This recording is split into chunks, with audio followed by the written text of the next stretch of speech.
Well, hi Toby. A week after the conference, you've had time to relax, hopefully, and reflect a little bit. So, what are your thoughts on last week's conference in London? We had a great week last week. It was good to see everyone and come back to doing a conference because, of course, it was now 2 years since we did the last one. A decision took it and make it every 2 years, which now after last week feels like an amazing decision to take. It just feels right in every vein in my body, while I'm still sort of, we could have done better, we could have done this, we could have done that. But that's just a part of my personality. And, yeah, sure. But I am enjoying it, and I've been relaxing really well. So thank you. Yeah. What's your there's probably a few, but what's your kind of main takeaway from the week, having been to several conferences yourself, CMAE conferences, world conferences, etc.? What's your takeaway from last week? I think one of the main things for me, which is a thing that sort of makes my heart beat a bit extra, is the whole feeling of getting the right people into a room, into a setting, into a conference, and just see them having such a great time together. And what we succeeded with this time, I feel, is that we had an agenda that really gave them time to network, to talk, to discuss. Because at some of these conferences, like you say, yes, we have focus on content, but then you sort of run sometimes to the coffee break and have your coffee, and then you're back in. We wanted to make sure that didn't happen this time, and I felt like we succeeded because people were happy, they were smiling, they were engaged, and our presenters did a really good job of keeping the interest, keeping the delegates engaged throughout the 3 days, which felt really nice. So I think that's my main takeaway. And of course, the whole when you sort of walk into the coffee break and you hear the buzz, you hear the noise, the discussion from the discussions. As a sound, I love that sound. One of the things that was mentioned to me quite a few times by delegates, which was great, was the fact that, you know, as a team, the CMAE and the board decided to use multiple venues rather than one. What was the kind of rationale behind that for you and the people that were involved in organising the conference? Well, it certainly wasn't a financial decision, because that wasn't the best, perhaps.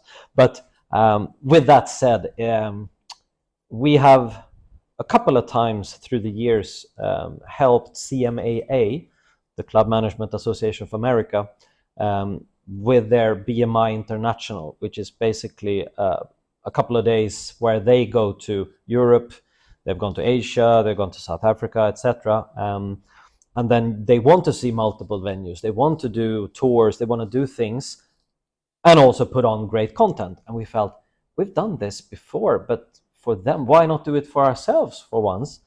And it just turned out really, really well. Not just because of the amazing people working at these venues.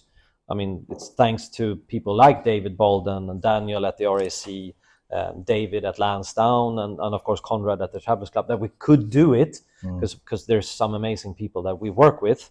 And of course our commercial partners that give us the possibility to do this kind of scaly event. But it certainly wasn't to make it easy for us. But now I feel we have found our concept, and this is what we're going to work on to make sure that every conference you have this wow feeling. I just didn't go to a hotel and went into a conference room and then I went home. Here it's something more. It's the experience. And someone, like you said, a lot of people commented on it, but like every day was a new conference. Yeah. And I mean, we didn't plan that. It wasn't the way it was set up for us, but an amazing feedback from them to hear it. That was good. And some great speakers, quality speakers, some great feedback from the delegates. Again, good variety. That's an important thing to keep going, that the quality of the speakers at conference matches the quality of the education at MDP. And that's been difficult, because we want at our conference to test new speakers that we don't have on our programs, because our delegates meet them on our training weeks. With that said, yes, we did match that this time. really well, and I'm proud of their delivery. I'm proud of what they did for us. Many of them over-delivered, I feel, the way they engaged, because when you have a crowd of 24, which we normally have on our training weeks, it's quite easy to get engagement. You have discussion, group discussions, write on a flip chart, do this and that. Here, when you have 150 people in one room and you're trying to get engagement, that's not easy. No. You have to be a pro when you do that. And I have to say, some just they rose to the challenge. Some were already amazing. We knew that. So we took a chance and it worked. But yeah, across the presenter sort of lineup, they did so well. I'm very happy with that. So that's the education side, but also importantly for you and for CMAE is the social side of it as well. We did a riverboat cruise on the Sunday night, which was a great event in itself. What's the thought process for you in terms of putting those types of events on at conference? What's the aim of those events? Well, when we do our training weeks, there's a reason behind us doing sort of full residential training, because we know the magic happens not always in the classroom but outside the classroom. And if you're a new person coming to European conference, for us it's so important to know that you're new. We even sort of had the hands up, who's new, and there was quite a few people. And we're just, okay, so everyone who's been before, take care of these people. And then when you have social events in the evening, it just opens up so much. And the boat ride on the Thames, never done that before. That was brilliant. You have a boat just for us, and it takes you up and you get to see all these amazing views. And you are among everyone. You can't get away, sort of, which was just lovely. And very important for us the first night to get that engagement. Then second night we had a reception at the Travelers Club with Conrad. Great to hear about the club. We're getting a bit of a tour, but more just a nice sort of quieter evening, and then go out with a bang. I mean, the gala dinner at the RAC, the way it was set up, the staff, the speeches, the passion that sort of flew around that room. It'll live with me for a long time.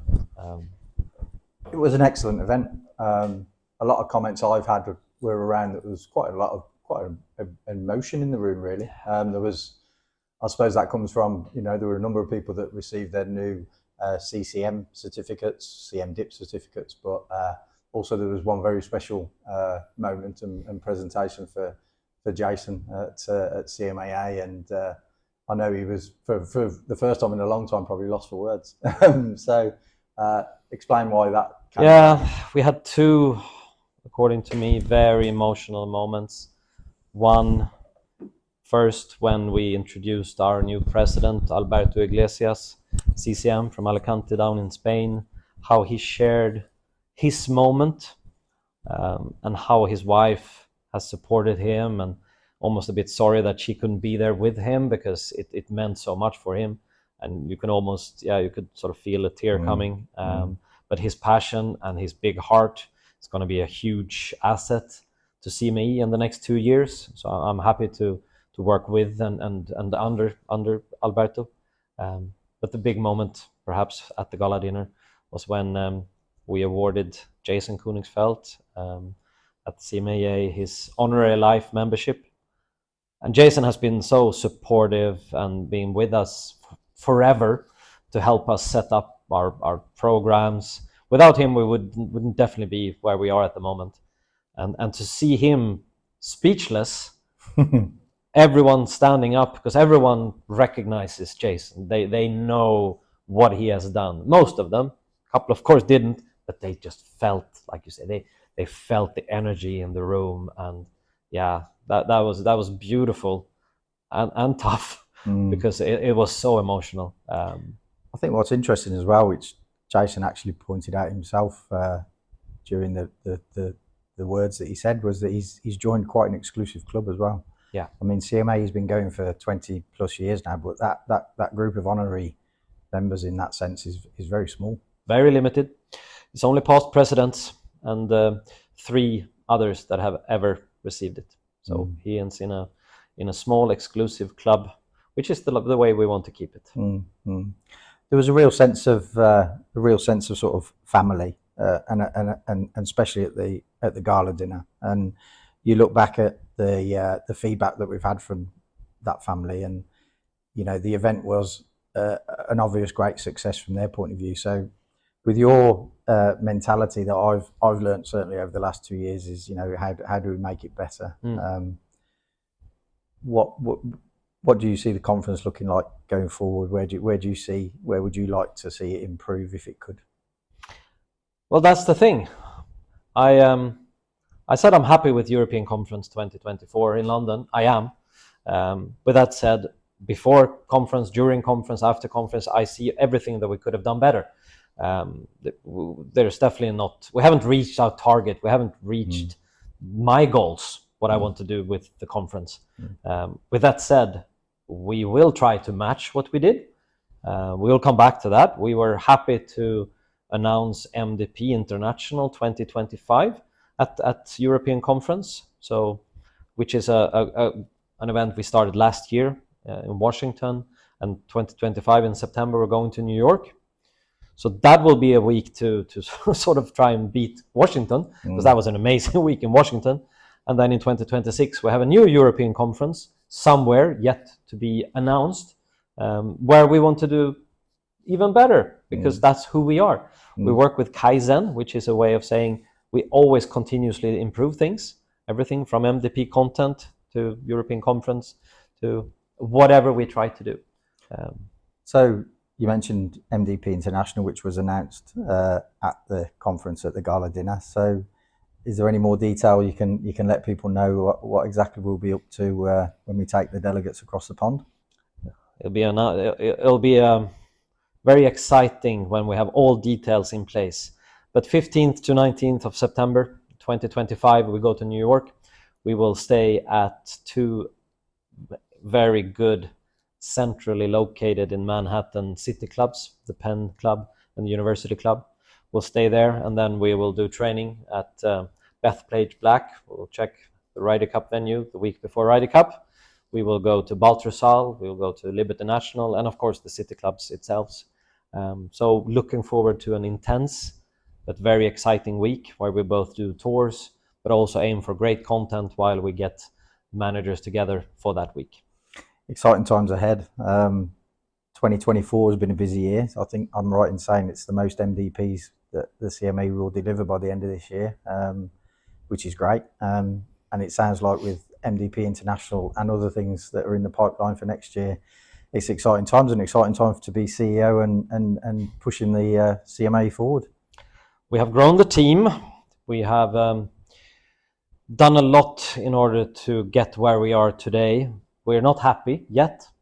We're still only in the start of our strategy, which we have launched, and we have the board behind us.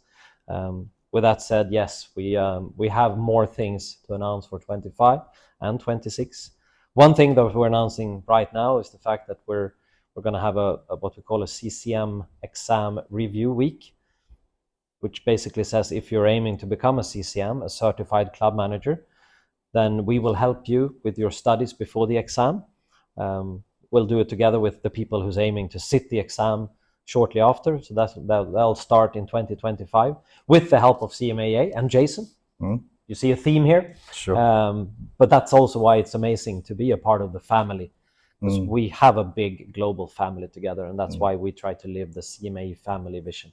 And of course, an important part of the family as well, which you mentioned earlier, is the corporate partners and the support, not only financially, of course, but the support they give educationally to CMAE. And you announced at conference that Adidas are now the new clothing partner of CMAE, which is a great brand for us to be involved in. And there's certainly some conversations in the pipeline for next year that a commercial partner family will grow as well going forward. We have our main focus on education, which is why when we're talking commercial partners, corporate partners, we want to work with the people that strive for, we often say we strive for perfection, then the outcome might be excellent. So we want to have the kind of partners that tag along on our journey, that challenge what we do, but also is ready to stand in front of our delegates to be a part of us. And yes, we certainly have grown on that side, and we're getting the right people around the table, which is more important for us, to work with the right people rather than something else. And that's been amazing to follow in the last year and a half. So exciting times. So thanks for your time, Toby. And I'm sure, I know the team at CMAE are looking forward to the next few years, and I'm sure you are too. Thank you very much. We certainly are.